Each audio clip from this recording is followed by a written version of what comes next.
อย่าห่วงอายเลยจอมใจอายตายไปจากดวงใจแล้วนี่จะมาสนใจห่วงใยอายยังเทวีอายเลวสิ้นดีน้องเคยประนามอย่าห่วงอายเลยดีกว่าอายเลวอายชั่วอย่ามัวลงตามอาจมีมนทินก่อกินน้องเสียความงามเสียคุณธรรมความงามแห่งใจทั้งอายจะสูบทุกคืนซื่นสมหรือจะคืนคมเจ็บซ้ำเท่าใดขอน้องอย่าห่วงอายเลยจอมใจจงปล่อยอายไปเมื่อใจบ่ปรารถนา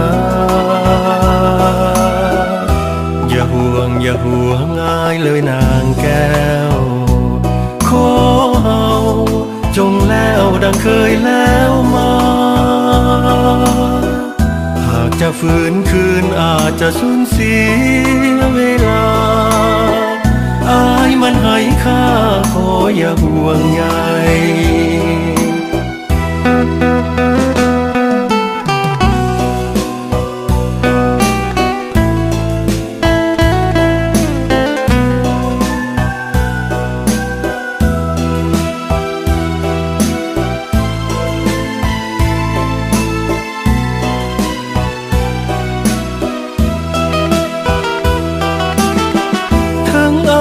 จะสูบทุกคืนซื่นสม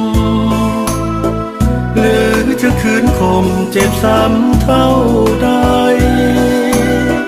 ขอน้องอย่าห่วงอายเลยจอมใจจงปล่อยอายไปเมื่อใจบ่ปรารถนาอย่าห่วงอายเลยนางแก้วขอเฮาจงแล้วดังเคยแล้วมา